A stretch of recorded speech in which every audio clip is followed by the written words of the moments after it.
जय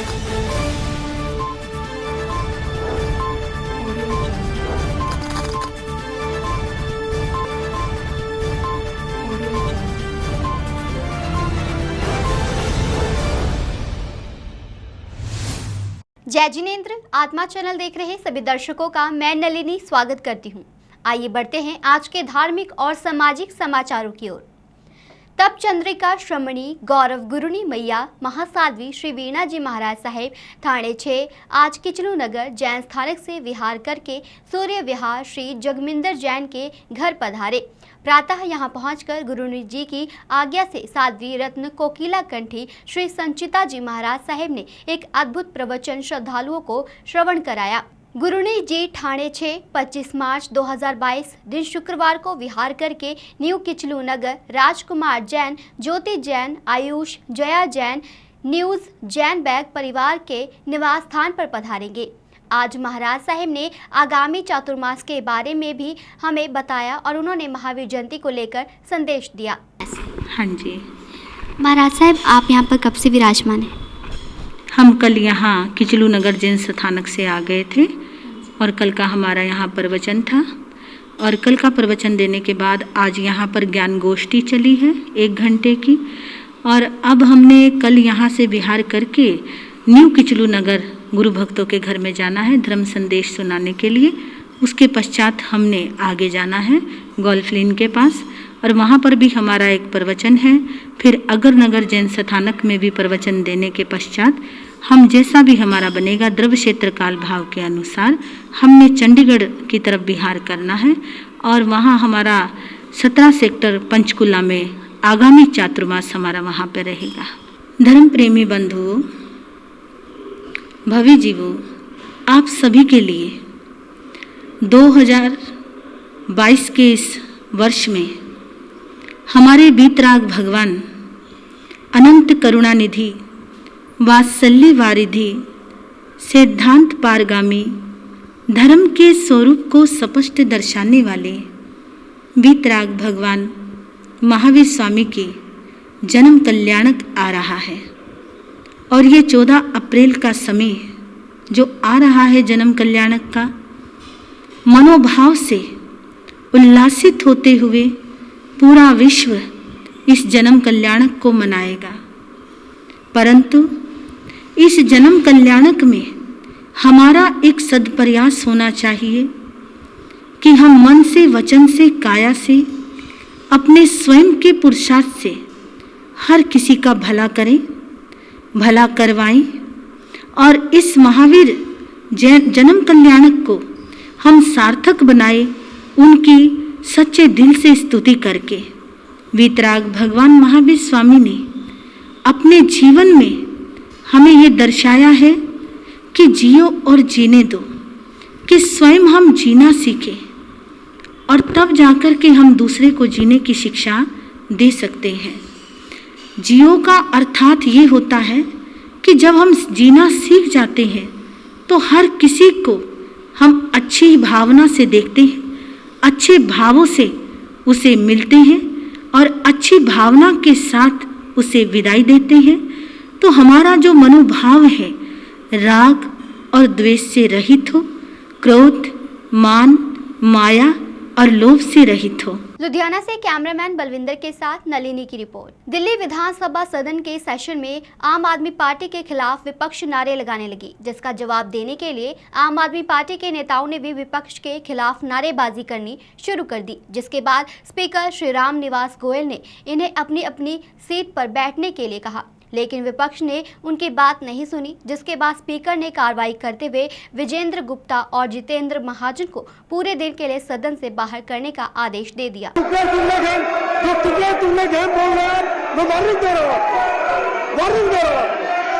ये बदतमीजी नहीं चलेगी, ये सदन है, ये गुंडागर्दी नहीं चलेगी। टुकड़े तमाशा बना रखा है।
सेकंड, एक सेकंड।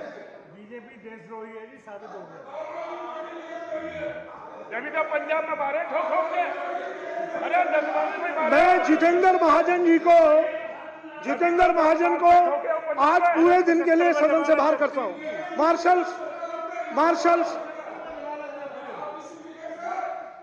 मैं ये गुंडागर्दी नहीं सह सकता। मैं इस कुर्सी पर बैठा हूं, आपकी गुंडागर्दी नहीं सह सकता मैं। मुझे सदन चलाना है। बाहर करिए तुरंत, पूरे दिन के लिए बाहर करिए, बाहर करिए।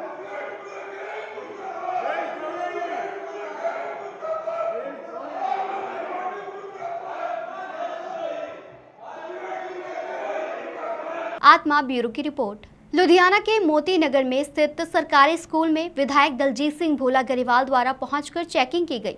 इस दौरान उन्होंने जहां विभिन्न कमियों को महसूस किया, वहीं उन्होंने शिक्षकों और बच्चों से मुलाकात की और उनकी कठिनाइयों को भी सुना। पत्रकारों से बातचीत करते हुए दलजीत सिंह भोला गरेवाल ने कहा कि स्कूल में जो भी कमियां हैं उन्हें दूर किया जाएगा और स्कूल की बेहतरी के लिए काम किया जाएगा। उन्होंने इस मौके जहां मुख्यमंत्री भगवंत सिंह मान की प्रशंसा की, तो वहीं विरोधियों पर जमकर शब्दी हमले किए। बिल्कुल अज विधान सभा हल्का पूर्वी के जिहड़े वार्ड नंबर 18 पैंदा मोती नगर के स्कूल दे विच अज आए हैं और सरकारी प्राइमरी स्कूल मोती नगर साडे प्रिंसीपल सेखों साहब और सारे स्टाफ नूं मिले हैं तो वधिया लग्या वा और स्कूल दे विच भी जो बच्चों नूं मिल के बहुत वधिया लग्या। और जिहड़ियां कमियां हैगियां जरूर, क्योंकि आम आदमी पार्टी का मेन मुख्य निशाना है भी हैल्थ और एजुकेशन, और हैल्थ वास्ते जिहड़े स्कूल ने सरकारी वधिया बनाए जाणगे, जिहड़ियां कमियां पेशियां दूर कीतियां जाणगे, जिहड़े जिथे किते अध्यापक साहबान घट ने वो पूरे किए जाणगे, और जो भी होने वाला स्कूलों वास्ते तो हॉस्पिटल वास्ते और पढ़ाई और दवाई दोनों चीज़ों वास्ते मुख्य ध्यान दिता जाऊगा। और अज सरकारी स्कूल मैं पहले दिन आया थे तो वधिया लग्या, जिहड़ियां कमियां पेशियां वो भी जरूर करांगे, जो चीज़ की लोड़ आ वो भी पूरी करांगे, और कोई भी पिक एंड चूज नहीं होगा और किसी भी तरह का ये नहीं होगा भी कोई दूसरी पार्टी का जां साडी पार्टी का। तो मेन साडा इको एक मकसद है भी आम आदमी पार्टी सरकार ते आम आदमी पार्टी सारे सेवादार है, और मैं इतों सारिਆਂ ਦਾ सेवादार हाँ, चाहे किसी को भी उन्हें वोट पाई है, किसी ने वोट की सपोर्ट की है। तो मेरा मकसद आ लोक भलाई, मेरा मकसद आ लोक सेवा, तो वो मैं करता रहा। ਅੱਜ ਸਾਡੇ ਕੋਲ ਜਿਹੜੇ ਨਵੇਂ ਇਲੈਕਟ ਹੋਏ ਨੇ ਆਮ ਆਦਮੀ ਪਾਰਟੀ ਤੋਂ ਪੰਜਾਬ ਸਰਕਾਰ ਸਾਡੀ ਨਵੀਂ ਬਣੀ ਹੈ। ਪਹਿਲਾਂ ਤਾਂ ਮੈਂ ਉਹਨਾਂ ਨੂੰ ਸਾਰਿਆਂ ਨੂੰ ਵਧਾਈ ਦਿੰਦਾ ਤੇ ਇਹਨਾਂ ਵੱਲੋਂ ਸਾਡੇ ਅੱਜ ਸਕੂਲ ਵਿਜ਼ਿਟ ਕੀਤਾ ਗਿਆ ਗਰੇਵਾਲ ਸਾਹਿਬ ਵੱਲੋਂ, ਤੇ ਬੱਚਿਆਂ ਨੂੰ ਮਿਲੇ ਨੇ ਆ ਕੇ door to door class to class ਉਹਨਾਂ ਨੇ ਜਾ ਕੇ ਵਿਜ਼ਿਟ ਕੀਤਾ, ਸਾਡਾ ਮਿਡ ਡੇ ਮੀਲ ਏਰੀਆ ਦੇਖਿਆ, ਕਿਚਨ ਦੇਖੀ, ਵਰਕਿੰਗ ਦੇਖ ਕੇ ਖੁਸ਼ ਹੋਏ ਨੇ ਵੀ ਬਹੁਤ ਵਧੀਆ ਸਕੂਲ ਦੀ ਵਰਕਿੰਗ ਆ। ਤੇ ਨਾਲ ਹੀ ਉਹਨਾਂ ਵੱਲੋਂ ਬੱਚਿਆਂ ਨੂੰ ਸ਼ੂਜ਼ ਡਿਸਟ੍ਰੀਬਿਊਟ ਕੀਤੇ ਗਏ ਨੇ ਤੇ ਨਾਲ ਸਕੂਲ ਦੇ ਲਈ ਪਲਾਂਟਸ ਉਹਨਾਂ ਨੇ ਲਗਾਏ ਨੇ। ਤੇ ਆਉਣ ਵਾਲੇ ਟਾਈਮ ਦੇ ਵਿੱਚ ਵੀ ਉਹਨਾਂ ਵੱਲੋਂ ਕਮਿਟਮੈਂਟ ਕੀਤੀ ਗਈ ਵੀ ਜੋ ਵੀ ਸਕੂਲ ਨੂੰ ਰਿਕੁਆਇਰਮੈਂਟ ਆ, ਕੋਈ ਰੂਮ ਦੀ ਆ ਜਾਂ ਕੋਈ ਹੋਰ ਕੋਈ ਪ੍ਰੋਜੈਕਟਰ ਵਗੈਰਾ ਨੇ ਜਾਂ ਸਕੂਲ ਦੇ ਨਾਲ ਖੜੇ ਨੇ, ਵੀ ਕਿਸੇ ਕਿਸਮ ਦੀ ਵੀ ਸਮੱਸਿਆ ਸਕੂਲ ਜਾਂ ਵਿਦਿਆਰਥੀ ਜਿਹੜੇ ਸਾਡੇ स्टूडेंट ने उन्होंने नहीं आने दी जाए। लुधियाना से कैमरामैन विकास के साथ राजेश मेहरा की रिपोर्ट। कैबिनेट मंत्री पंजाब लालचंद कटारू पंजाब के खाद्य नागरिक और आपूर्ति और उपभोक्ता मामले और वन्य जीव मंत्री बनने के बाद पहली बार पठानकोट पहुंचे, जहां कार्यकर्ताओं द्वारा उनका भव्य स्वागत किया गया और पूरे शहर में एक रोड शो का आयोजन किया गया। पत्रकारों से बातचीत करते हुए लालचंद ने कहा कि 1 अप्रैल से गेहूं की खरीद शुरू होने वाली है, जिसके इंतजाम पूरे कर लिए गए हैं और किसानों को मंडियों में किसी तरह की संकट का सामना नहीं करना पड़ेगा। प्रगट सिंह के दिल्ली में पॉल्यूशन वाले ट्वीट पर बोलते हुए उन्होंने कहा कि अरविंद केजरीवाल ने हमेशा पंजाब के भले के लिए सोचा है। पंजाब के साथ साथ दिल्ली भी अपनी है। आपकी सरकार पंजाब में भले के लिए काम करने जा रही है। सब तो पहलों तो पैडी सीजन आ रहा, 1 अप्रैल तो कणक की जी खरीद शुरू हो रही है। मैं कल ही पंजाब के समुचे अधिकारियों नाल मीटिंग करके आया, फूड एंड सप्लाई के डिपार्टमेंट के अधिकारियों नाल। जिन्ना सानू वारदाना चाहिए असी वो वारदाना साढ़े को पिया असी लै लिया। जो भी वो रिक्वायरमेंट हैगी है दाना दाना पंजाब च खरीदांगे और किसी भी तरह की किसानों नूं जिहड़ी आ मंडियां दे अंदर संकट नहीं आन देवांगे। साडा वादा है पंजाब के किसानों नाल। फॉरेस्ट की देखो विग्यानक तौर पर कहा जाता है कि धरती के उत्ते 33% जोड़ा फॉरेस्ट चाहिए मनुखी जीवन के लिए। खास करके तुसीं देखिया जो पिछले समय के अंदर करोना काल दे विच ऑक्सीजन तो बिना ਅਸੀਂ ਮਨੁੱਖੀ ਲੋਕਾਂ ਨੂੰ ਤੜਪਦੇ ਜਿਹੜੇ ਆ ਆਕਸੀਜਨ ਤੋਂ ਬਿਨਾਂ ਮਰਦੇ ਦੇਖਿਆ ਆ। ਸੋ ਇਸ ਕਰਕੇ ਸਾਡੇ ਕੋਲ ਜਿੰਨਾ ਕੁ ਫੋਰੈਸਟ ਪੰਜਾਬ 'ਚ ਹੈਗਾ ਆ, ਸਭ ਤੋਂ ਪਹਿਲੇ ਤਾਂ ਉਹਨੂੰ ਪ੍ਰਮੋਟ ਕਰਨਾ, ਉਹਦੀ ਸੁਰੱਖਿਆ ਕਰਨੀ। ਜਿਹੜਾ ਬਣ ਮਾਫੀਆ ਆ ਪੰਜਾਬ ਦੇ ਅੰਦਰ, ਉਹਦੇ ਤੇ ਨਕੇਲ ਕੱਸਾਂਗੇ ਪੂਰੀ। ਸ੍ਰੀ ਅਰਵਿੰਦ ਕੇਜਰੀਵਾਲ ਜੀ ਨੇ ਹਮੇਸ਼ਾ ਪੰਜਾਬ ਦੇ ਭਲੇ ਲਈ ਸੋਚਿਆ, ਔਰ ਪੰਜਾਬ ਦੇ ਭਲੇ ਦੇ ਨਾਲ ਨਾਲ ਹਮੇਸ਼ਾ ਦਿੱਲੀ ਵੀ ਸਾਡੀ ਆਪਣੀ ਹੈ। ਇਹ ਸਾਰਾ ਦੇਸ਼ ਸਾਡਾ ਆਪਣਾ ਆ, ਉੱਤਰ ਤੋਂ ਲੈ ਕੇ ਪੱਛਮ ਤੱਕ। ਸੋ ਇਸ ਕਰਕੇ ਸ੍ਰੀ ਕੇਜਰੀਵਾਲ ਜੀ ਜਦੋਂ ਵੀ ਪੰਜਾਬ ਆਉਂਦੇ ਆ, ਉਹ ਪ੍ਰੋ ਪੀਪਲ ਐਲਾਨ ਕਰਦੇ ਆ, ਪੰਜਾਬ ਦੇ ਭਲੇ ਲਈ ਸੋਚਦੇ ਆ। ਤੇ ਅੱਜ ਵੀ ਜਿਹੜੀ ਸਰਕਾਰ ਪੰਜਾਬ 'ਚ ਹੋਣ 'ਚ ਆਈ ਆ, ਇਹ ਵੀ ਪੰਜਾਬ ਦੇ ਲੋਕਾਂ ਦੇ ਭਲੇ ਲਈ ਬਹੁਤ ਵੱਡੇ ਕੰਮ ਕਰਨ ਲਈ ਜਾ ਰਹੀ ਹੈ। ਦੇਖੋ 28 ਸਤੰਬਰ ਨੂੰ ਸ਼ਹੀਦ ਆਜ਼ਮ ਭਗਤ ਸਿੰਘ ਦਾ ਜਨਮ ਦਿਨ ਮਨਾਇਆ ਜਾਂਦਾ। ਉਸ ਦਿਨ ਸਮੁੱਚੀ ਦੁਨੀਆ ਦੇ ਅੰਦਰ ਜਿਹੜੇ ਭਗਤ ਸਿੰਘ ਨੂੰ ਚਾਹਣ ਵਾਲੇ ਲੋਕ ਨੇ, ਉਹ ਆਪਣੇ ਸਿਰਾਂ ਤੇ ਬਸੰਤੀ ਪੱਗਾਂ ਬੰਨ੍ਹ ਕੇ, ਔਰ ਉਸ ਦਿਨ ਸਕੂਲਾਂ ਕਾਲਜਾਂ ਦੇ ਅੰਦਰ ਵੱਡੇ ਪੈਮਾਨੇ ਦੇ ਉੱਤੇ ਗੋਸ਼ਟੀਆਂ ਹੁੰਦੀਆਂ ਨੇ, ਵਿਚਾਰ ਚਰਚਾ ਹੁੰਦੀ ਆ ਭਗਤ ਸਿੰਘ ਦੇ ਵਿਚਾਰਾਂ ਨੂੰ ਅੱਗੇ ਖੜਨ ਦੇ ਲਈ। 23 ਮਾਰਚ ਸ਼ਹੀਦ ਆਜ਼ਮ ਭਗਤ ਸਿੰਘ ਦੇ ਨਾਲ ਰਾਜਗੁਰੂ ਸੁਖਦੇਵ ਦਾ ਵੀ ਸ਼ਹੀਦੀ ਦਿਹਾੜਾ। ਇਸ ਕਰਕੇ ਲੰਬੇ ਅਰਸੇ ਤੋਂ ਬਾਅਦ ਪੰਜਾਬ ਦੇ ਲੋਕਾਂ ਦੇ ਮਨਾਂ 'ਚ ਇੱਕ ਗੁੱਸਾ ਸੀਗਾ ਕਿ ਪੰਜਾਬ ਦੀ ਧਰਤੀ ਤੇ ਜੰਮਿਆ ਪਲਿਆ ਤੇ ਦੇਸ਼ ਦੀ ਆਜ਼ਾਦੀ ਲਈ ਬਹੁਤ ਵੱਡਾ ਬਲਿਦਾਨ ਦੇਣ ਵਾਲਾ ਇੱਕ 23 ਸਾਲਾਂ ਦਾ ਗੱਭਰੂ, ਜਿਹਦੇ ਲਈ ਛੁੱਟੀ ਨਹੀਂ ਕੀਤੀ ਜਾ ਰਹੀ, ਤੇ ਪਹਿਲੀ ਸਰਕਾਰ ਆ ਜਿਹਨੇ आज शहीद आजम के नाम के उत्ते छुट्टी की है। पठानकोट से आलोक कुमार की रिपोर्ट। अमृतसर के जंडियाला गुरु से हरभजन सिंह ईटीओ को पंजाब विधानसभा के मंत्रियों के बीच बिजली विभाग दिया गया है, जिसके बाद हरभजन सिंह ईटीओ ने अपने परिवार के साथ सबसे पहले सचखंड श्री दरबार साहिब में माथा टेका और गुरु का आशीर्वाद प्राप्त किया और पंजाब और पंजाबियत के कल्याण के लिए अरदास की। इस मौके हरभजन सिंह ईटीओ ने कहा कि अध्यात्म के केंद्र सचखंड श्री दरबार साहिब के अधिकारियों की ओर से उन्हें मांग पत्र दिया गया है, जिसमें दरबार साहिब को आने वाली बिजली सस्ती करने के लिए कहा गया है। इस पर उन्होंने कहा कि वह निश्चित रूप से कैबिनेट में इस पर विचार करेंगे। किस तरह तंदेही नाल निभाई जा सकती है और सचखंड श्री दरबार साहिब बड़ा वड्डा महकमा सर जो मेन लोग इहदे ते वेख रहे ने महकमे। देखो जी, नो डाउट महकमा चैलेंजिंग है, पर असीं भी चुनौतियां कबूल कीतियां ने। अज गुरु साहब का आशीर्वाद लैन आए हैं कि जिहड़ियां चुनौतियां पईयां ने, जिहड़ियां जिम्मेवारियां साडे उत्ते ने, गुरु साहब मेहर भरिया हत्थ रखन।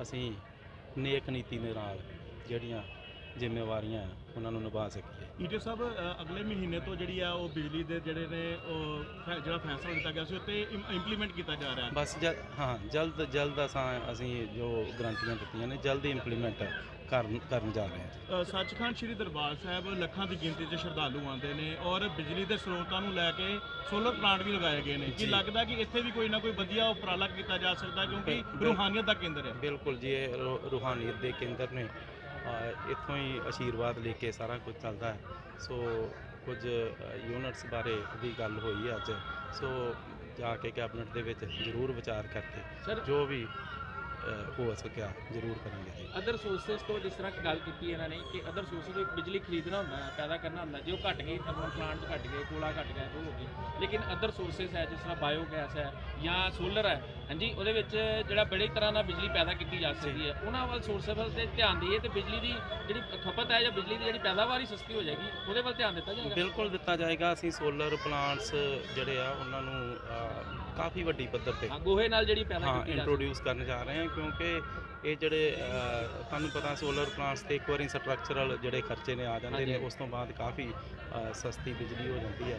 हुण असीं कुछ कोशिश कर रहे हैं कि एग्रीकल्चरल सैक्टर नूं नीयर अबाउट 1,40,000 साडे कोल एग्रीकल्चरल ज़्यादा ने, मेरा ख्याल 14 को लाख एग्रीकल्चरल कनैक्शन ने, और उन्हां दे विच असीं कोशिश कर रहे हैं कि काफ़ी पिंडां दे विच सोलर प्लांट ला के जितना 150-200 ट्यूबवैल जिहड़ा चलता है वो सोलर प्लांट ते सोलर ते चल जाए या बायो ते चल जाए, बायो ते चल जाए, क्योंकि इहदे नाल साडे ये जिहड़े ट्रैडिशनल सोर्सेस ने इन्हां उत्ते बर्डन भी घटेगा और लोकी भी थोड़े जे जिहड़े आ उन्हां नूं राहत भी जिहड़ी आ वो मिल पाऊगी। ईटीओ साहब एक छोटे जे घराने च उत्थे वो मंत्री पद मिलिया है, किस तरह लगता है, विश्वास हुंदा जी? गुरु साहब का आशीर्वाद है जी, उन्हां दी मेहर सदका ही सारा कुछ। सरबत दे भले की अरदास है जी, हमेशा पूरा पंजाब सरबत दे भले की अरदास करता है, सरबत दे भले की अरदास की है। वाहिगुरू अगे इहो ही अरदास बेनतियां कीतियां ने कि जो जिम्मेवारी साडे उत्ते आसां उम्मीदां रख के लोकां ने पाई आ, उन्हां दीआं उम्मीदां ते पानी ना फिरे, ਉਹਨਾਂ ਦੀਆਂ ਉਮੀਦਾਂ ਤੇ ਪੂਰੇ ਖਰੇ ਉਤਰ ਸਕੀਏ। ਇਹੋ ਹੀ ਵਾਹਿਗੁਰੂ ਅੱਗੇ ਬੇਨਤੀ ਇੱਕ ਸਾਹਿਬ ਕੀਤੀ। ਜਿਹੜਾ ਨਵਾਂ ਹੈਲਪਲਾਈਨ ਨੰਬਰ ਸ਼ੁਰੂ ਕੀਤਾ ਗਿਆ ਉਹਨੂੰ ਕਿੰਨਾ ਕੁ ਭ੍ਰਿਸ਼ਟਾਚਾਰ ਨੂੰ ਲੈ ਕੇ ਕਿੰਨਾ ਕੁ ਕਾਰਗਰ ਸਾਬਤ ਹੋ ਸਕਦਾ ਤੁਹਾਨੂੰ? ਦੇਖੋ ਤੁਸੀਂ ਤਾਂ ਮਹਿਕਮੇ 'ਚ ਰਹੇ ਹੋ, ਬੜੇ ਲੰਬੇ ਸਮੇਂ ਤੋਂ ਮੰਗ ਸੀਗੀ ਕਿ ਜਿਹੜਾ ਭ੍ਰਿਸ਼ਟਾਚਾਰ ਆ ਸਰਕਾਰੀ ਦਫ਼ਤਰਾਂ ਦੇ ਵਿੱਚ ਬਹੁਤ ਆ। ਅੱਜ ਇੱਕ ਹੈਲਪਲਾਈਨ ਨੰਬਰ ਕੱਲ੍ਹ ਦਾ ਜਾਰੀ ਕਰ ਦਿੱਤਾ ਗਿਆ ਹੈ। ਉਹਦੇ ਉੱਤੇ ਕੋਈ ਜੋ ਵੀ ਅਧਿਕਾਰੀ, ਕੋਈ ਕਰਮਚਾਰੀ ਕੋਈ ਇਹੋ ਜਿਹੀ ਗੱਲ ਕਰਦਾ ਤੇ ਉਹ ਸਾਡੇ ਕੋਲ ਆ ਜਾਏਗੀ। ਅਸੀਂ ਉਹਦੇ ਤੇ ਤੁਰੰਤ ਜਿਹੜੀ ਕਾਰਵਾਈ ਕਰਾਂਗੇ। ਅੱਜ ਵੀ ਡਿਸਟ੍ਰਿਕਟ ਲੈਵਲ ਦੇ ਅਧਿਕਾਰੀਆਂ ਨਾਲ ਗੱਲ ਕਰਕੇ ਉਹਨਾਂ ਨੂੰ ਵੀ ਸਾਰਿਆਂ ਨੂੰ ਬੇਨਤੀ ਕਰ ਦਿੱਤੀ ਗਈ ਹੈ ਕਿ ਕੋਈ ਵੀ ਸਾਡਾ ਜਿਹੜਾ ਲੋਕ ਨੇ ਜਿਹੜੇ ਜਾਂਦੇ ਨੇ ਦਫ਼ਤਰਾਂ ਦੇ ਵਿੱਚ ਕੰਮ ਕਰਨ, ਉਹਨਾਂ ਦੇ ਬੈਠਣ ਦਾ ਪ੍ਰਬੰਧ ਕੀਤਾ ਜਾਵੇ, ਉਹਨਾਂ ਦੇ ਪਾਣੀ ਦਾ ਪ੍ਰਬੰਧ ਕੀਤਾ ਜਾਵੇ, ਉਹਨਾਂ ਨੂੰ ਕਿਸੇ ਤਰ੍ਹਾਂ ਲੰਬੀਆਂ ਲਾਈਨਾਂ ਦੇ ਵਿੱਚ ਨਾ ਖੜਾ ਹੋਣਾ ਪਵੇ। ਸੋ ਕਿਸੇ ਵੀ ਤਰ੍ਹਾਂ ਦਾ ਭ੍ਰਿਸ਼ਟਾਚਾਰ ਜਿਹੜਾ ਦਫ਼ਤਰਾਂ ਦੇ ਵਿੱਚ ਟੋਲਰੇਟ ਨਹੀਂ ਕੀਤਾ ਜਾਊਗਾ। ਅੱਜ ਜ਼ੀਰੋ ਟੋਲਰੈਂਸ ਟੂ ਕਰਪਸ਼ਨ ਜਿਹੜੀ ਆ ਇਹ ਗੱਲ ਅਧਿਕਾਰੀਆਂ ਦੇ ਤੱਕ ਪਹੁੰਚਾ ਦਿੱਤੀ ਗਈ। ਰਾਜ ਸਭਾ ਮੈਂਬਰ ਨੂੰ ਲੈ ਕੇ ਬਹੁਤ ਵਿਵਾਦ ਖੜਾ ਹੋ ਗਿਆ, ਕਹਿੰਦੇ ਪਹਿਲਾਂ ਹੀ ਫੈਸਲਾ ਲਿੱਤਾ ਗਿਆ ਉਹੀ ਵਿਵਾਦਿਤ ਹੋ ਗਿਆ। ਨਹੀਂ, ਕੋਈ ਵਿਵਾਦਤ ਨਹੀਂ ਹੈ ਜੀ। ਦੇਖੋ ਰਾਜ ਸਭਾ ਦੇ ਮੈਂਬਰ ਦੇਖੋ ਜਿਹੜੇ ਪੰਜਾਬ ਦੇ ਮੁੱਦੇ ਨੇ, ਪੰਜਾਬ ਦੇ ਲੋਕ ਨੇ, ਰਾਘਵ ਚੱਡਾ ਜੀ ਨੂੰ ਕਹਿ ਰਹੇ ਨੇ ਕਿ ਹੁਣ ਤਾਂ ਮੈਂ ਸਮਝਦਾ ਕਿ ਉਹ ਮਤਲਬ ਬਹੁਤ ਬਿਹਤਰ ਪੰਜਾਬ ਨੂੰ ਜਾਣਦੇ ਨੇ। ਆਰਗੇਨਾਈਜੇਸ਼ਨ ਚਲਾਈ ਆ ਔਰ ਉਹਨਾਂ ਨੇ ਮਤਲਬ ਉਹਨਾਂ ਦੀ ਆਰਗੇਨਾਈਜੇਸ਼ਨਲ ਸਟਰਕਚਰ ਕਰਕੇ 92 ਸੀਟਾਂ ਪਹੁੰਚੀਆਂ ਨੇ। ਉਹਨਾਂ ਨੂੰ ਘਰ ਦਾ ਪਤਾ ਹੈ, ਗਲੀ ਦਾ ਪਤਾ ਹੈ। ਸੋ ਆਪਾਂ ਇਹ ਨਹੀਂ ਕਹਿ ਸਕਦੇ ਕਿ ਨੌਲੇਜ ਨਹੀਂ ਆ ਪੰਜਾਬ ਬਾਰੇ ਜਾਂ ਨਹੀਂ ਆ। ਉਹ ਪੰਜਾਬ ਦੇ ਹਿੱਤਾਂ ਦੀ ਵਡਮੁੱਲੀ ਰਾਖੀ ਜਿਹੜੀ ਆ ਉਹ ਰਾਜ ਸਭਾ ਦੇ ਵਿੱਚ ਕਾਉਂਸਲਰ ਦੇ ਕਰਨਗੇ। ਇਲੈਕਸ਼ਨ ਆ ਰਹੇ ਜੀ, ਕਾਫੀ ਜਿਹੜੇ कांग्रेसी ਜਿਹੜੇ ਵਿਧਾयक ने पार्षद ने वो सब। अमृतसर से सुनील खोसला की रिपोर्ट। पंजाब के परिवहन मंत्री लालजीत सिंह भुल्लर के कैबिनेट मंत्री बनने के बाद पट्टी रेस्ट हाउस पहुंचने पर बड़ी संख्या में क्षेत्र के लोगों ने उनका स्वागत किया। इस अवसर पर उपायुक्त कुलवंत सिंह, एसएसपी गुलनीत सिंह खुराना, लालजीत सिंह भुल्लर के पिता सुखदेव सिंह भुल्लर और उनकी पत्नी सुरिंदर कौर भुल्लर भी उपस्थित थे। इस मौके मीडिया से बातचीत करते हुए कैबिनेट मंत्री लालजीत सिंह भुल्लर ने कहा कि भगवंत सिंह मान के नेतृत्व में पंजाब सरकार पीआरटीसी, पंजाब रोडवेज, बस सेवा और परिवहन विभाग को फिर से राजस्व विभाग के रूप में स्थापित करेगी। उन्होंने कहा कि पुराने रूटों को बहाल किया जाएगा और सरकारी बसों को हर गांव तक पहुंचाने की व्यवस्था की जाएगी। ਲਾਲਜੀਤ ਸਿੰਘ ਭੁੱਲਰ ਜੀ, ਤੁਹਾਨੂੰ ਟਰਾਂਸਪੋਰਟ ਮੰਤਰੀ ਬਣਤੇ ਬਹੁਤ ਬਹੁਤ ਮੁਬਾਰਕਾਂ। ਤੇ ਤੁਸੀਂ ਹੁਣ ਸਾਨੂੰ ਦੱਸੋ ਵੀ ਤੁਹਾਡੇ ਮਹਿਕਮੇ ਦੀ ਪ੍ਰਾਇੋਰਟੀ ਕੀ ਹੋਊਗਾ, ਤੁਹਾਡਾ ਸਰਕਾਰ ਦੀ ਪਹਿਲ ਕੀ ਹੋਊਗੀ ਟਰਾਂਸਪੋਰਟ ਨੀਤੀ ਬਾਰੇ? ਪਹਿਲਾਂ ਤੇ ਜਿਹੜੇ ਨਜਾਇਜ਼ ਬੱਸਾਂ ਵਾਲੇ ਟਰਾਂਸਪੋਰਟ ਮਾਫੀਆ ਵੱਡੇ ਘਰਾਣੇ ਜਿਹੜੇ ਇਹਨਾਂ ਸਰਕਾਰਾਂ ਦਾ ਹਿੱਸਾ ਰਹੇ, ਰਵਾਇਤੀ ਪਾਰਟੀਆਂ ਦਾ, ਸਾਬਕਾ ਮੰਤਰੀ, ਸਾਬਕਾ ਐਮਐਲਏ, ਮੁੱਖ ਮੰਤਰੀ ਦੇ ਪਰਿਵਾਰਾਂ ਤੱਕ ਨੇ ਜਿਨ੍ਹਾਂ ਨੇ ਟਰਾਂਸਪੋਰਟ ਮਾਫੀਏ ਤੇ ਸਾਰੇ ਤੇ ਕਬਜ਼ਾ ਕੀਤਾ। ਇੱਕ ਪਰਮਿਟ ਤੇ 3-3 4-4 ਇਹਨਾਂ ਦੀਆਂ ਬੱਸਾਂ ਚੱਲਣਦੀਆਂ। ਪਹਿਲਾਂ ਤੇ ਇਹਨਾਂ ਤੇ ਸਕੰਜਾ ਕੱਸਾਂਗੇ। ਤੇ ਪਹਿਲਾ ਜਿਹੜਾ ਮੰਤਰੀ ਬਣਿਆ ਮੇਰੇ ਤੋਂ ਪਹਿਲਾਂ ਟਰਾਂਸਪੋਰਟ ਮੰਤਰੀ, ਸਾਬਕਾ ਮੰਤਰੀ, ਉਹਨੇ ਸਿਰਫ ਇੱਕ ਪਰਿਵਾਰ ਤੇ ਵਾਰ ਕੀਤੇ ਤੇ ਉਹਨਾਂ ਦੀਆਂ ਬੱਸਾਂ ਬੰਦ ਕੀਤੀਆਂ ਤੇ ਉਹ ਵੀ ਹਾਈ ਕੋਰਟ ਨੇ ਫੇਰ ਦੁਬਾਰਾ ਚਾਲੂ ਕਰਤੀਆਂ। ਉਹਨਾਂ ਨੂੰ ਨਹੀਂ ਕਰਾਂਗੇ ਕਿ ਫੋਕੀ ਸ਼ੋਹਰਤ ਲੈਣ ਲਈ ਕੋਈ ਨਜਾਇਜ਼ ਕਦਮ ਚੁੱਕਾਂਗੇ। ਵਾਕਈ ਜਿਹੜੀਆਂ ਨਜਾਇਜ਼ ਬੱਸਾਂ ਹੋਣਗੀਆਂ, ਭਾਵੇਂ ਸਾਡੀ ਪਾਰਟੀ ਦਾ ਹੀ ਕੋਈ ਆਗੂ ਹੋਵੇ, ਜੇ ਉਹਦੀ ਵੀ ਨਜਾਇਜ਼ ਬੱਸ ਬੰਦੀ ਉਹ ਕਾਨੂੰਨੀ ਕਾਰਵਾਈ ਕਰਕੇ ਉਹਨਾਂ ਦੀਆਂ ਵੀ ਬੰਦ ਕਰਾਵਾਂਗੇ। ਜਿਹੜੇ ਬੱਸ ਸਟੈਂਡ ਬਣਨ ਵਾਲੇ ਆ, ਬੱਸ ਸਟੈਂਡ ਬਣਾਵਾਂਗੇ। ਆਪਾਂ ਵੇਖਦੇ ਹਾਂ ਪਖਾਨਿਆਂ ਦੇ ਵਿੱਚ, ਬੱਸ ਸਟੈਂਡਾਂ ਦੇ ਵਿੱਚ ਪਖਾਨੇ ਬਣੇ ਆ, ਉੱਥੇ ਜਾਣ ਨੂੰ ਜੀ ਨਹੀਂ ਕਰਦਾ। ਉਹਨਾਂ ਦੀ ਸਾਫ਼ ਸਫਾਈ ਵੱਲ ਧਿਆਨ ਦੇਵਾਂਗੇ। ਜਿਹੜੇ ਬੱਸਾਂ ਦੇ ਰੂਟ ਕਈ ਪਿੰਡਾਂ ਦੇ ਵਿੱਚ ਆਪਾਂ ਵੇਖਦੇ ਉੱਥੇ ਬੱਸਾਂ ਹੀ ਨਹੀਂ ਜਾਂਦੀਆਂ। ਬੜੇ ਲੰਮੇ ਸਮਾਂ ਤੋਂ ਮੰਗ ਸੀ ਲੋਕਾਂ ਦੀ ਵੀ ਸਾਡੇ ਪਿੰਡਾਂ ਨੂੰ ਬੱਸਾਂ ਆਉਣ। ਉਹਨਾਂ ਪਿੰਡਾਂ ਨੂੰ ਬੱਸਾਂ ਦੇ ਰੂਟ ਜਾਰੀ ਕਰਾਂਗੇ। ਜਿਨ੍ਹਾਂ ਡਿਪੂਆਂ ਦੇ ਵਿੱਚ ਬੱਸਾਂ ਦੀ ਘਾਟ ਆ ਜਾਂ ਬੱਸਾਂ ਹੈਗੀਆਂ ਨਹੀਂ ਬਿਲਕੁਲ, ਉਹਨਾਂ ਡਿਪੂਆਂ ਨੂੰ ਬੱਸਾਂ ਦੇਵਾਂਗੇ। ਪਨ ਬੱਸ, ਰੋਡਵੇਜ, ਪੈਪਸੂ ਵਾਲੀਆਂ ਜਿਹੜਾ ਵੀ ਡਿਪੂ ਹੋਵੇਗਾ ਉਹੀ ਉੱਥੇ ਬੱਸਾਂ ਮੁਹੱਈਆ ਕਰਾਵਾਂਗੇ। ਕਈ ਬੱਸਾਂ ਕੰਡਮ ਹੋ ਚੁੱਕੀਆਂ, ਉਹਨਾਂ ਨੂੰ ਨਿਲਾਮ ਕਰਾਂਗੇ ਤੇ ਜੇ ਕੋਈ ਰਿਪੇਅਰ ਹੋ ਕੇ ਚੱਲ ਸਕਦੀਆਂ ਬੱਸਾਂ ਉਹਨਾਂ ਨੂੰ ਰਿਪੇਅਰ ਕਰਕੇ ਬੱਸਾਂ ਚਲਾਵਾਂਗੇ। रोडवेज महकमा वो महकमा ਜਿਹੜਾ ਪੰਜਾਬ ਦੇ खजाने ਨੂੰ ਕਿਸੇ ਸਮੇਂ सब तो ਵੱਧ कमाई देता है। तरनतारन से बलजीत सिंह की रिपोर्ट। अमृतसर के घास मंडी में माता लाल देवी जी मॉडल टाउन के जन्म दिवस के उपलक्ष्य में पवन कुमार और सनी बाबा की ओर से जागरण करवाया गया। इस अवसर पर मिनी चंचल की ओर से माता जी की भेंटों का गुणगान कर भक्तों को निहाल किया गया। मैं परम पूज्य माता लाल देवी जी का सेवक हाँ। मेरी टीम है सारी। माता जी का जागरण हर साल असीं इस श्रद्धा नाल मनाने हाँ। बाकी वो माँ झंडिया वाली है, बस ਉਹਦੀ ਕਿਰਪਾ ਸਭ ਤੇ ਰਹਿਣੀ ਚਾਹੀਦੀ। ਅਸੀਂ ਸਾਰੇ ਸ਼ਹਿਰ ਵਾਸੀਆਂ ਨੂੰ ਮਾਤਾ ਜੀ ਦੇ ਜਨਮ ਦਿਹਾੜੇ ਦੀ ਲੱਖ ਲੱਖ ਵਧਾਈ ਦਿੰਦੇ ਹਾਂ। ਬੋਲ ਸਾਂਚੇ ਦਰਬਾਰ ਕੀ ਜੈ। ਅੱਜ ਦਾ ਪ੍ਰੋਗਰਾਮ ਹਰ ਸਾਲ ਮਨਾਇਆ ਜਾਂਦਾ ਹੈ। ਪਹਿਲੇ ਅਸੀਂ ਮਨਾਉਂਦੇ ਸੀ 21 ਫਰਵਰੀ ਨੂੰ, ਕਿਉਂਕਿ ਇੱਕ ਸਾਡਾ ਹੋਰ ਭੰਡਾਰਾ ਹੁੰਦਾ, ਉਹਦੇ ਕਰਕੇ ਜਾਗਰਣ ਲੇਟ ਹੋਇਆ। ਮਾਤਾ ਜੀ ਦਾ ਕਿੰਨੀ ਦੇਰ ਤੋਂ ਤੁਸੀਂ ਜਾਗਰਣ ਕਰਾਉਂਦੇ ਆ ਰਹੇ ਜੀ? ਇਹ ਘੱਟੋ ਘੱਟ ਕੋਈ 10 ਕੁ ਸਾਲ ਤੋਂ ਚੱਲ ਰਿਹਾ ਵਾ। ਠੀਕ ਹੈ ਜੀ। ਕਿਹਦਾ ਫੀਲ ਹੁੰਦਾ ਜੀ? ਬਹੁਤ ਵਧੀਆ ਫੀਲ ਹੁੰਦਾ ਵਾ ਕਿ ਨਹੀਂ ਹੈ, ਕਿਉਂਕਿ ਸਾਰੀ ਸੰਗਤ ਆ ਇਕੱਠੇ ਹੁੰਦੇ ਆ। ਅੱਜ ਕੱਲ੍ਹ ਤਾਂ ਕਿਸੇ ਕੋਲ ਟਾਈਮ ਹੀ ਨਹੀਂ ਗਾ, ਸਿਰਫ ਇੱਕ ਇਹੋ ਜਿਹੇ ਪ੍ਰੋਗਰਾਮ ਹੁੰਦੇ ਜਿਸ 'ਚ ਸਾਰਿਆਂ ਨੇ ਇਕੱਠੇ ਹੋ ਸਕਦੇ ਆ। ਔਰ ਸਾਰੇ ਮੁਹੱਲਾ ਨਿਵਾਸੀ ਇਹ ਸਾਰੇ ਇੱਕ ਹੋ ਕੇ ਔਰ ਸਾਡੇ ਪਵਨ ਜੀ ਜੋ ਹੈ ਸਾਰਾ ਕੁਝ ਕਰਵਾਉਂਦੇ ਗਏ ਆ।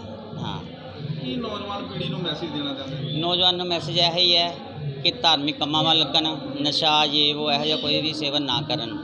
ਹਾਂਜੀ, ਔਰ ਅੱਜ ਕੱਲ੍ਹ ਨਸ਼ੇ ਦਾ ਇੰਨਾ ਵਾ ਕਿ ਜਿੱਥੇ ਮਰਜ਼ੀ ਚੱਲ ਜਾਓ ਹਰ ਚੀਜ਼ ਮਿਲਦੀ ਹੈ। ਤੇ ਆਪਾਂ ਇਹੀ ਕਹਿੰਦੇ ਹਾਂ ਕਿ ਜਿੰਨੇ ਵੀ ਸਾਡੇ ਨਾਲ ਮੁੰਡੇ ਲੱਗੇ ਹੋਏ ਆ ਜਾਂ ਲੜਕੇ ਲੱਗੇ ਹੋਏ ਆ, ਚਲੋ ਸਾਰੇ ਮਿਹਨਤੀ ਆ ਔਰ ਸਾਡੇ ਨਾਲ ਚੱਲ ਕੇ ਚੱਲਦੇ ਆ। ਕੋਈ नशे वाले पासे नहीं गया। अमृतसर से सुनील खोसला की रिपोर्ट। गांव औरंगाबाद में एक चारा कारखाने में सीरा रखने के लिए बने कुएं में गिरने से 5 लोगों को गंभीर हालत में निजी अस्पताल में भर्ती कराया गया। प्राप्त जानकारी के अनुसार औरंगाबाद कस्बे की BS एग्रो फीड फैक्ट्री में काम करने के दौरान मालिक समेत 4 लोग सीरा रखने के लिए बने कुएं में गिर गए। स्थानीय लोगों के काफ़ी मशक्कत के बाद 5 को गंभीर हालत में अस्पताल में भर्ती कराया गया।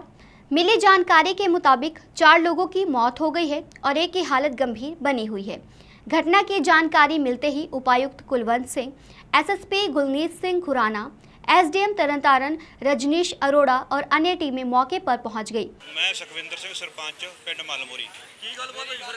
ये गल इस तरह हुई जी, ये ना फैक्ट्री सरदार बलदेव सिंह ते दरबाग सिंह ने लाई आ, साल तो 6 महीने पहले लगी आ। अच्छा जी। हाँ जी, तो ये जो शीरे वाला खूह बनाया ना, वो गैस बनी तो कोई कारणा करके वो शीरा बाहर नहीं सिउंदा। वो एक बंदा विच उतरिया वा, उन्होंने गैस चढ़ गई है, तो वो बाहर नहीं आया। दूसरा बंदा फिर विच उतरिया वा, उन्होंने भी गैस चढ़ गई है। इस तरह करके वारी वारी 4 बंदे विच उतरे, 4 ही विच रह गए। फिर उस तो बाद इन्होंने सानू फोन किया, पिंड मैं SHO नूं SSP साहब नूं फोन किया। वो महकमा उस वेले ही आ गया वा, जानी कि 5-10 मिनटां सारा महकमा एंबूलेंस की ते नाल फायर ब्रिगेड की सारियां गड्डियां आ गईयां। इन्होंने आउंदियां सारी अपनी कार्रवाई शुरू करती है। बंदे सारे कढ़ ले विचों ते हुण वेखो भी हॉस्पिटल। हाँ जी, हुण ये हस्पताल जाके पता लगू। ये हॉस्पिटल चले हैं ये, ते हुण हस्पताल जाके पता लगूगा कि की गल। मेरी चाची का फोन आया कि चाची कहती भी तेरा चाचा भज गया घरों, मिस्त्री लगे, की चक्कर होया। मैं अपने फादर साहब ने फोन किया। जो मैं फोन किया, मैनू फादर साहब मेरे आंदे भी की गल। मैं कोई गल हो जाती, नहीं कोई गलबात नहीं। असीं गड्डी खिंची आ, चाची का फिर फोन आया आंदी भी बागा ते रूपा ते 3-4 जने राब वाले टोए दे विच डिग पे आ, गोड़ वाले टोए दे विच डिग पे आ। मुड़ के साढ़े फादर साहब का फोन आया, भज आओ। असीं पंप से तेल पाउण डे आ। ਜਦੋਂ ਅਸੀਂ ਤੇਲ ਪਾ ਕੇ ਨਿਕਲੇ, ਜਾ ਕੇ ਵੇਖਿਆ ਸਾਡੇ ਫਾਦਰ ਸਾਹਿਬ ਇਹਨਾਂ ਨੂੰ ਕੱਢਣ ਗਏ, ਉਹਨਾਂ ਦੀ ਥੱਲੇ ਡੈਥ ਹੋ ਗਈ ਨਾਲ ਹੀ।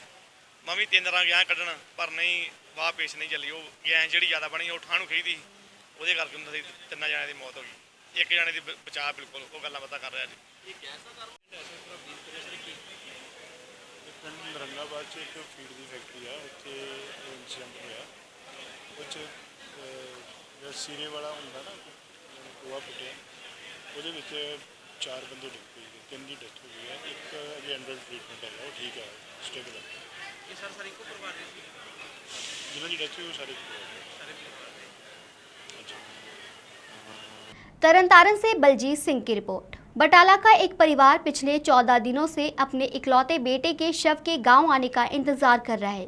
यह मामला बटाला के पास अमोनंगल गांव के रहने वाले करणपाल सिंह का है, जिसका 11 मार्च की रात कनाडा में अपने दोस्तों समेत एक्सीडेंट हो गया था। टैक्सी और ट्रॉली की टक्कर से हुए भीषण हादसे में 7 पंजाबी छात्रों में से 5 पंजाबी छात्रों की मौत हो गई। उनमें से एक युवा करणपाल सिंह था, जो अपने दादा दादी के 3 परिवारों का इकलौता पुत्र और 3 बहनों का इकलौता भाई था। मेरा नाम मनिंदर सिंह है जी।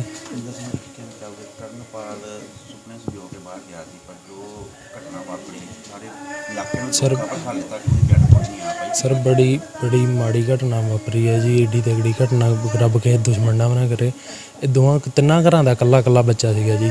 2 भरा ते नानकिਆਂ 'ਚ ਵੀ ਕੱਲਾ ਤੇ ਦਾਦਕਿਆਂ 'ਚ ਵੀ। ਇਹਨਾਂ ਨੇ ਔਖੇ ਸੌਖੇ ਹੋ ਕੇ ਕਰਜ਼ਾ ਚੁੱਕ ਕੇ, ਲਿਮਟਾਂ ਚੁੱਕ ਕੇ ਬਾਹਰ ਭੇਜਿਆ। ਉਹਦੀਆਂ ਔਖੇ ਸੌਖੇ ਹੋ ਕੇ ਫੀਸਾਂ ਪੂਰੀਆਂ ਕਰਦੇ ਰਹੇ। ਪਰ ਬੜਾ ਉਹ ਵੀ ਮਿਹਨਤੀ ਸੀਗਾ ਮੁੰਡਾ, ਮਤਲਬ ਬਾਹਰ ਜਾ ਕੇ ਬੜੀ ਮਿਹਨਤ ਕੀਤੀ ਉਹਨੇ ਵੀ। ਪਰ ਅਜੇ ਸਟੂਡੈਂਟ ਤੁਹਾਨੂੰ ਪਤਾ ਆਪਣੀਆਂ ਮਸਾਂ ਫੀਸਾਂ ਹੀ ਭੁਗਤਦੀਆਂ। ਬੜੇ ਔਖੇ ਹੋ ਗਏ। ਇਹਨਾਂ ਨੇ ਭੇਜਿਆ ਸੀਗਾ 3 ਘਰਾਂ ਦਾ, ਚਵਾਂ ਦਾ ਕੱਲਾ ਮੁੰਡਾ, ਦਾਦਕਿਆਂ ਦਾ ਵੀ ਨਾਨਕਿਆਂ ਦਾ ਵੀ। ਬੜਾ ਔਖਾ ਹੋ ਗਿਆ ਜੀ ਹੁਣ ਤਾਂ। ਸਰ ਕਿੰਨੇ ਮਦਦ ਕੀਤੀ ਉਹਦੀ ਡੈਡ ਬੋਡੀ? ਸਰ ਜਿਹੜੇ ਆਪਣੇ ਯਾਰ ਮਿੱਤਰ ਉਹੀ ਮਤਲਬ ਬਾਹਰ ਡਏ ਆ ਹੈਲਪ ਕਰਨ ਬੋਡੀ ਇੱਥੇ ਲਿਆਉਣ 'ਚ। ਤਕਰੀਬਨ 15 ਦਿਨ ਹੋ ਗਏ ਆ ਉਸਦੀ ਹਜੇ ਤੱਕ ਬੋਡੀ ਨਹੀਂ ਇੱਥੇ ਇੰਡੀਆ ਨਹੀਂ ਆਈ। ਤੇ ਅਸੀਂ ਇਹੋ ਮੰਗ ਕਰਦੇ ਹਾਂ ਸਰਕਾਰ ਤੋਂ, ਪੰਜਾਬ ਸਰਕਾਰ ਤੋਂ, ਕਿ ਮਤਲਬ ਜਿੰਨੇ ਵੀ ਹੋ ਸਕੇ ਸਾਡੀ ਹੈਲਪ ਕੀਤੀ ਜਾਵੇ, ਇਸ ਪਰਿਵਾਰ ਦੀ ਹੈਲਪ ਕੀਤੀ ਜਾਵੇ। ਜਿਹੜਾ ਇਹਨਾਂ ਨੇ ਇੰਨਾ ਕਰਜ਼ਾ ਚੁੱਕ ਕੇ ਲਿਮਟਾਂ ਚੁੱਕ ਕੇ ਉਸ ਬੱਚੇ ਨੂੰ ਬਾਹਰ ਭੇਜਿਆ ਹੈ, ਉਹਨਾਂ ਦੀਆਂ ਲਿਮਟਾਂ ਮਾਫ ਕੀਤੀਆਂ ਜਾਣ। ਨਹੀਂ ਕੋਈ ਮਦਦ ਨਹੀਂ ਆਈ ਹੁਣ ਤੱਕ ਜੀ। ਗੱਲ ਕੀਤੀ ਸੀਗੀ ਜੀ ਮੀਡੀਆ 'ਚ ਹੋਰ ਵੀ ਦੱਸੀ ਆ, ਪਰ ਕਿਸੇ ਦੀ ਹੁਣ ਤੱਕ ਕੋਈ ਮਦਦ ਨਹੀਂ ਆਈ। ਤੁਹਾਨੂੰ ਦੱਸ ਰਿਹਾ ਜਿਵੇਂ ਕਿ ਤਕਰੀਬਨ 15 ਦਿਨ ਹੋ गए, हाले तक ਸਾਡੇ ਬੱਚੇ ਦੀ ਬੋਡੀ नहीं ਇੱਥੇ आई। गुरदासपुर से जतेंद्र कुंडल की रिपोर्ट। आज के समाचार बस यहीं तक। कल फिर हाजिर होंगे कुछ नए धार्मिक और सामाजिक समाचारों के साथ। तब तक आप बने रहिए आत्मा चैनल के साथ। जय जिनेंद्र।